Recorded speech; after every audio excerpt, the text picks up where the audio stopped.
And coming up, we're going to cover part 2. So stick around for that. Stay right there. Don't you dare move. Anything can happen. Like, I listen to this podcast. Likely nothing will happen, but...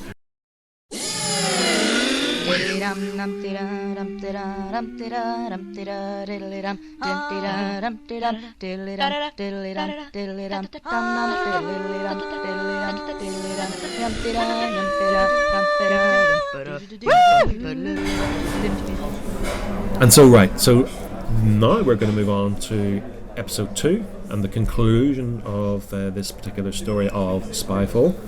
And I think, in this particular opening, we have them sort of crashing from the sky in the plane, because at the end of the last one we had the reveal of the Master and we had the reveal of him exploding the front of the plane. And so then he tries to explain in more detail, obviously he's got the TCE. So that he's brought that back. In other words, miniature corpses. He's stolen there. I think they got small. I think the corpses are even smaller now than they were in the classic. They look smaller, yeah, they definitely do. Because they're about this size now, whereas... Yeah. And so he's sort of basically teasing the Doctor, saying, by the way, there's something up with Gallifrey and all that kind of thing. But things are not what they seem. Yeah. He was teasing her with that. But then we go into this whole thing of the Doctor ends up in 1830s. Yeah. And she's at a fair. She's at an expo. And of course, she meets Ada in that realm. Yes, and so she meets Lovelace, the daughter Ada, of Baron. Ada Lovelace. Ada Lovelace, the daughter of Baron. Yes, so really good character. It reminds me a lot of the sort of Matt Smith, Peter Capaldi era, of Green Times. What do you mean, Madame Vastra and Jenny? Vastra and Jenny. It slightly reminded me of that, just because of the time period and the costumes and things. But anyway, what I was going to say was, when all this is happening, we have this sort of clever opening bit where the plane's crashing, and then suddenly Ryan's name appears, and then the screen comes on, and the Doctor is in a very sort of David Tennant style blink. Telling them how to do it. That was a Moffat. That felt like a Moffat thing to me, especially later on when she had to do it later on. Yes. Did we like it? Did you like it? When I watched it, I was thinking this is a bit convenient to get out of here, but it was. But when you get to the end, it's clever, because I feel like I was going. A mobile phone for flying an airplane, it feels a bit... Well, having said that, when I watched, I forget which one it is, but Pierce Brosnan drives a BMW with a phone, and I sort of thought, if that's what they're doing here, then fair enough. I did enjoy that. I did think it was a bit too... It was silly. Yes, a bit too silly perhaps, but I get the impression a lot of the time that this Doctor... There's too many times she says, I don't know what this is. She didn't know what the characters were that were the aliens were coming through, which is fair enough. But to say that she'd never seen anything like that before, whenever there's been other dimensions and things. It feels like there's time. It's like the Ghost Mine back last year. We were talking about some friends. This case of, I'm sorry, I missed this year. Like, no, you're not. You're just too early. It's not a big deal. You haven't failed. I feel like she's given up. She seems to be able to a Doctor you can give up too easily. Yeah, it's not a big deal or anything, but it's just something I noticed, where she seems to have forgotten certain things that have happened. There was a bit, I wrote this down because I didn't get it, where she was in the prison area and she says, it's like being in someone's liver. Yeah. What are you doing in my liver? I didn't get that. I was like, is that a reference to something? Is that her trying to be funny? I wasn't sure if I'd missed that. Yes, and something I said earlier, there were in this particular episode, the companions, there was a better use of them in this one. Yeah. They all had much more to do, more realistic actions. And then they conveniently remembered too late that they actually had gadgets still. Yes, although to be fair, they were trying to figure out what they were doing, and a learning curve for them. I do agree with one of you I read the episode. Maybe laser shoes are not as practical an idea as they are in theory. Well, that's why Graham didn't use them. That's what he said. But he fired them because they go, they don't really work. Yeah. But I thought it was hilarious. I did enjoy that. Yes, it was sort of went into more Bourne identity, kind of the Bourne universe there when they went off grid and that kind of thing, which I thought was a nice nod because he shifted the spy thing into other. But at the same time, it's also a very cliched spy trope. It is, but at the same time, my taste that happened on 24. But at the same time, the way they did it, they put their own stamp on it, and I did think it was funny when Ryan was telling them the plan. Like, don't tell them the plan. Yeah, because that's a help history. Because how many times do you tell the plan? Don't tell. Then again, that was also a thing that that has been done in earlier years of the modern Doctor Who. Like Chris Atkinson's final story, he does goes, first I'm going to save rules, then I'm going to destroy everyone's taking Dalek of you. But he basically tells him he's at the end of it, he's telling what you're going to do. But how he does it, So in this one, then the mysterious sort of alien creatures, they are revealed to be Kasavan, if that's it. Kasavan, I think. Kasavan, yes, these are new characters, aka interdimensional sleeper agents. That's what they were described as. And then we get to this point. There's a point in this episode where, of course, Baron, aka Lenny Henry, kills his own mum just as a vindictive piece of crap, and his mum obviously is not a fan of his. But I did expected something to happen there. I thought she was going to be, I didn't know you didn't think the plot just to show you how bad he was. Yeah, exactly. He would kill his own mother. He would kill his own mother. Yeah, no, it was a nice touch, if that's the right word to describe it. But yes, so essentially then the theme, certainly of part 2, I would think, but certainly the whole story really, but part 2 in particular, was big data, information harvesting. They were the key themes, and obviously people using phones and apps and things like that, and it's a very sort of easy TV trope now to do it the way they did it, where they had everyone's phone suddenly be, oh, you're all sheep. Well, it's become more commentary now, and I think you can opt in and out of privacy settings. So he did say in it, some people will be left behind, to repopulate the human Earth or the human race. But Mad Men always say that, don't they? Yeah. That's another trope that happens quite a lot. But no, I thought that story was interesting. But then obviously the other thing was in that story, then the whole historical back and forth with the Doctor, and she meets the listen carefully, she says only once. Assistant girl. But those scenes were very well done, and I enjoyed that. No, that was humorous. But the Master then came into his own, didn't he? Yeah. In these scenes, he was very ruthless, and I think Sacha Dhawan, is that Yeah. Sacha Dhawan? He really put his own stamp on his performance of the Master, and I think much more unhinged, much more violent. Grabbed the Doctor by the throat. Really just Even that bit there where he's going, did you move? Yeah. And he goes, he just shoots her anyway. Yeah. He's really just showing how unhinged he is. And so he has that moment with the Doctor where he tells her about Gallifrey, and he talks about visiting it, and he's a bit coy about what happened.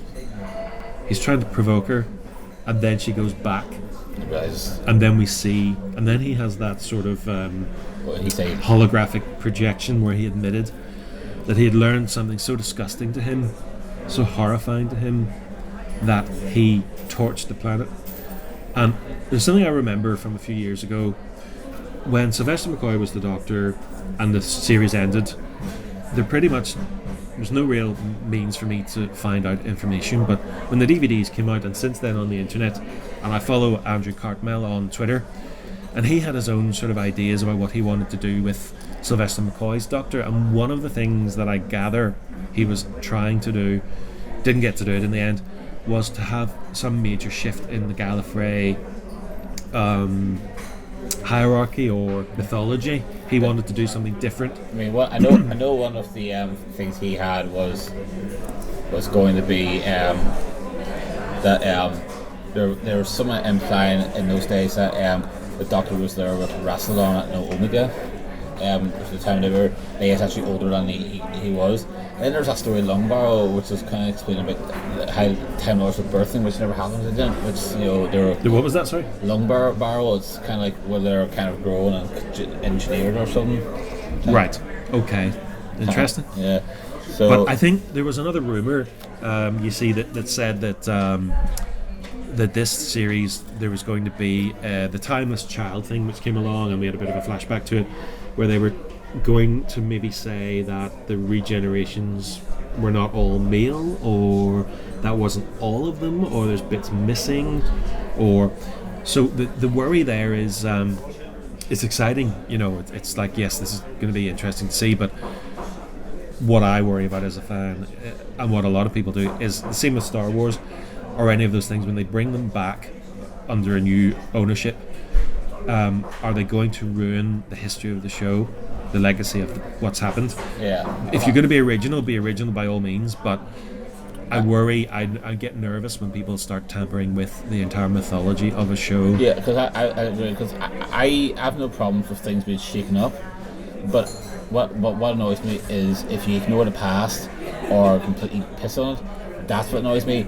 If you honour what came before and give it a new spin, that could, you know. Yeah, and what I will say is I'm going to resist the temptation to jump all over that, because we don't know that for sure, and I want to enjoy the series, and I will judge it at the end. We're going to have an episode of this analysis after each episode of the show, so we will talk about that once we get to the end of the series. So I just don't want to jump to conclusions, because I want people to be creative. I don't want to be one of those people that goes, oh, you have to do it my way or it's no way, you know. Well, the thing is, a lot of in fandom, a lot of fans have become more cynical, and I do admit I've become a wee bit like that with Star Trek, especially Discovery. However, I've decided to go back and, you know, reevaluate there, and then, you know, and I'm beginning to go to that point. Yeah, it's not the way I like it, but I suppose it's better than having nothing. And for myself, the way I sort of deal with things like that rationally is that if I don't like Star Trek, the new version of it, I'm just not going to watch it. I'm not one of those people that tortures myself. If I don't like a show, I'm not going to go, oh, this should be cancelled, it's awful. I will comment on it and probably criticise, but I'm not going, you know, if you like the show, fine. But what I will say about this show is that I do just worry that there seems to be this kind of attitude these days where you know, something is changed because people think that the previous version of it was what's the word, prejudiced against something else, you know. Do you know what I mean? Like a 55-year-old show is going to obviously have, you know, some moments in it where it's not exactly PC. Yeah, but it's still Dr. James Bond. Yeah, so it's just one of those things that if they have this attitude, you know, where they suddenly think everything should be retconned to suit current audiences. But the thing is, the past should not be retconned. The past should be acknowledged, because someone said online that TV shows and films, they're also a window to the time in which they were made, so they should be viewed as the time that we were, because of social media and people being very insensitive to things. People are watching older shows and getting offended, but they're getting offended by a show that was made at a time when these things were viewed differently than they are now. So people should be viewing these things from the context in which they're made, which is why when I was rewatching Counterpart, when Picard says that line in Q, we humans know our past even when we're ashamed of it, it says that we should not be brushing our past behaviours under the carpet because how society has changed. We should acknowledge the fact that this is the way it was and this is the way it is now. I mean, Bond's a great example of the evolution of the Bond woman, how she's just becomes there to be a bit of thing, something there to be safe, and it's slightly misogynistic some of the early Bond films compared to later Bond films where the woman becomes Bond's equal. So, you know, people should be looking, should be viewing the legacy of the show as, you know, the changing with the times as the way it keeps it up. It's people from today should not be looking back and go, oh, it's very offensive. yes, it is offensive. I mean, I know that younger fans today would watch one of the classic episodes of Doctor Who, The Talons of Ring Chiang, and be offended by the fact that Lee Sun Chang is played by an English actor with Oriental makeup. Yeah. But the thing is, does that take away the fact that it's a correct and great story? No, it doesn't. And I think it should be watched in that context. You shouldn't just say, Nelson not watching this because that's there. And so my issue with Doctor Who isn't so much the PC side of things. It's more the case of, well, we think there should have been more women in Doctor Who in the past, so we're now going to make up for it by changing the story and making the previous actors that were in the show less important. But what I would have loved it if in the 80s they had have done it. They could have done it in the 80s. That would have been brilliant. Oh, with Christopher Bidmead. I was reading an interview with Christopher Bidmead last year. Magazine, and he said that before Peter Davis was cast, he wanted to have a woman, and the JNT didn't want that. He wanted them Dr. Sabia, and the actors Christopher H. Bidmead had in mind. What did JNT say?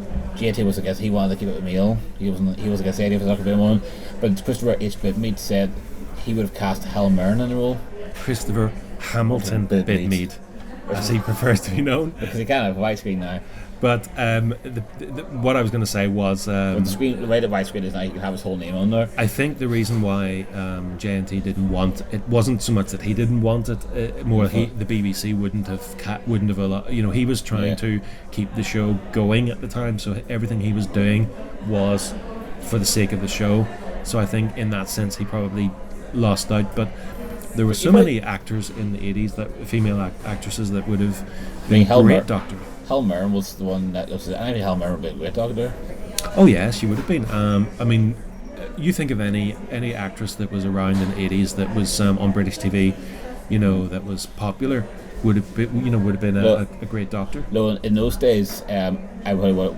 I would have went with an older woman than Jodie because Beryl Reid. No. No. Thora Hird as the Doctor. But I think Johnny Terry, she has to be a crotchety older woman. Yeah, Thora Hird. So what? Yeah.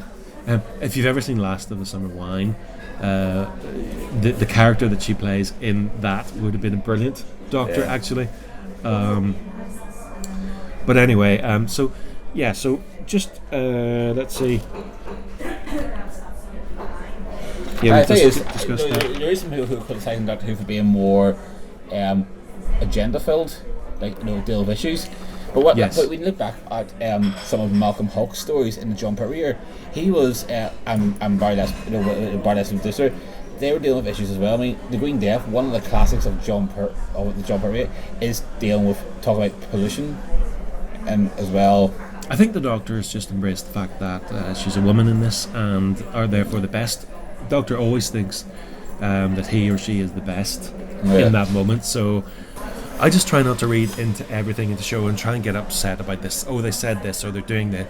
Just enjoy the show for what it is. And in this particular one, yes, the Master's TARDIS was a farmhouse, and there was a scene where the plane was and there was a house. Was that the same thing? And I thought that was very well done. Actually, I enjoyed that. The thing is, this whole gender thing, it doesn't matter who the Doctor is, as long as the person playing the Doctor is the Doctor. I wanted also to discuss the Master was disguised as a Nazi, which was very interesting. And when he was there, the Doctor contacted him using the old, and then they did the old contact, the contact from Three Doctors at least. They used it. I don't know if they used it anywhere else, but that's where I remember it from. It's nice to see it come back because. And she says, "You're not the only one that can do classic," which was a nice little line there. But I was pleased to see that that they're remembering the old fans and they're not just abandoning things like that. It was a nice little touch from old Chibnall. I just think it's nice to have the TCA, because I was always going, why does the Doctor not have? Why does the Master never have the TCA? It was his favorite weapon for both Delgado and Ainley. So why has he not had it in such a long time? The laser screwdriver was cool with John Sim, but it's nice to have the CTA. I think he just lost it. Yeah. He didn't know where it was, but he's found it again. It's nice to have someone else to have his own card. I suppose there is fair. Is this a pre-Missy master, or is this the master after Missy? Yeah, that's something that hasn't really been hasn't been gone into, and he's not dead, so hopefully there'll be more of him. But I'm so pleased at the casting. A bit disappointed that they brought him back so soon, because maybe they could have brought the Rani into it, which would have been, I would have thought would have been a different idea. I would love the Rani to come back. Although I do think there'll be a wee bit of irony if Chibnall brought the Rani in there, since he there's footage of a teenage Chris Chibnall on Open Air criticising the writing of Pip and Jane Baker, and who wrote the Rani stories? Pip and Jane Baker. But at least Pip and Jane Baker, the excuse they have with 3 other stories were last minute rewrites of stories that fell through. But the thing about it is, though, with that is that he can make the character what he felt it should have been. Then he has the ability to do that. But the thing is, the whole thing about the Rani is, because the Rani is amoral, whereas the Master's immoral.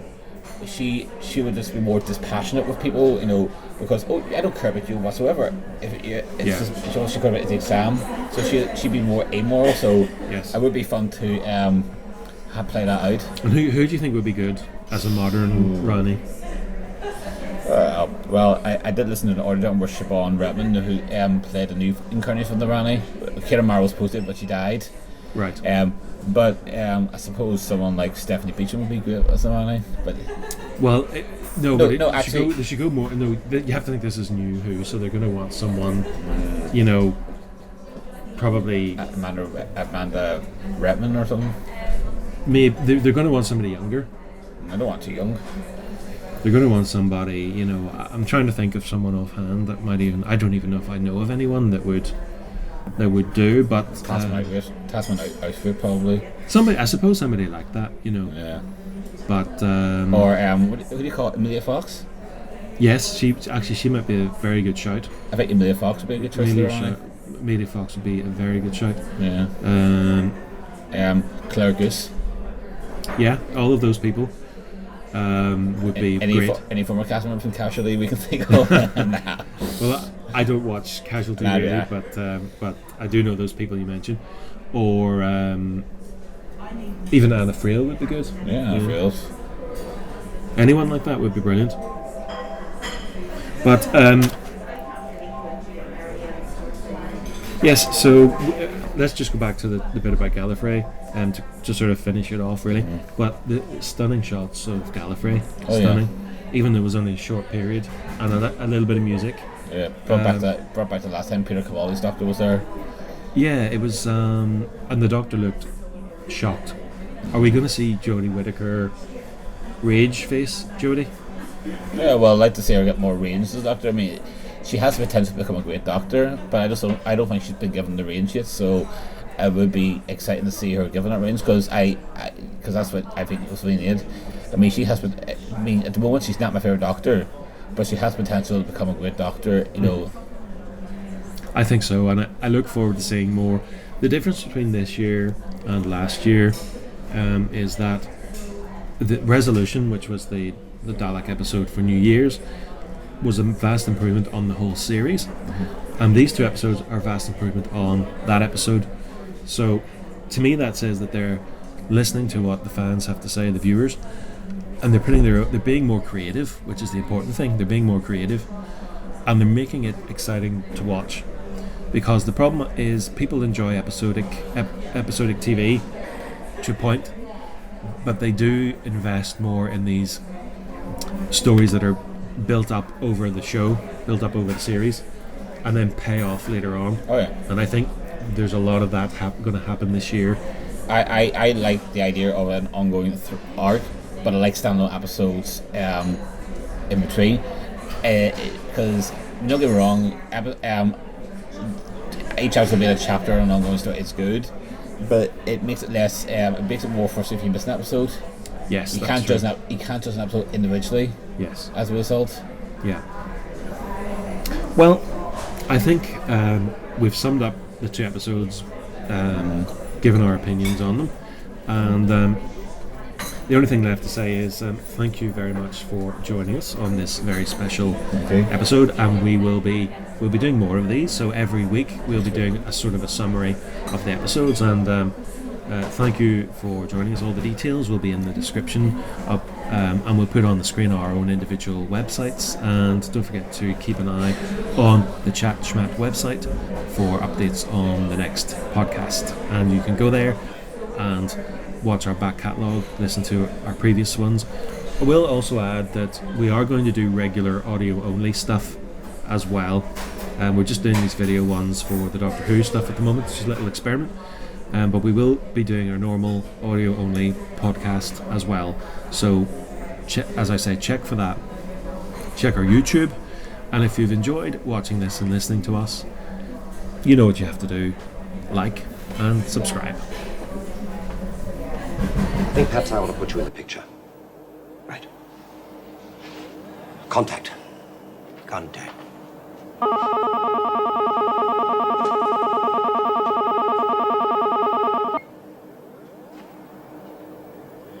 I see.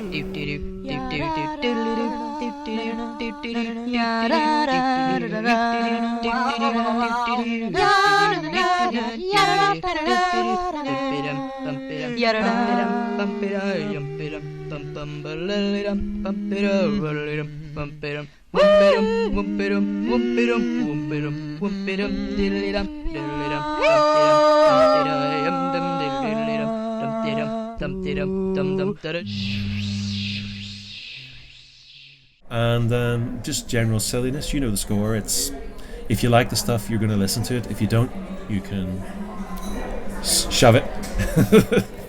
Are you one to keep the people?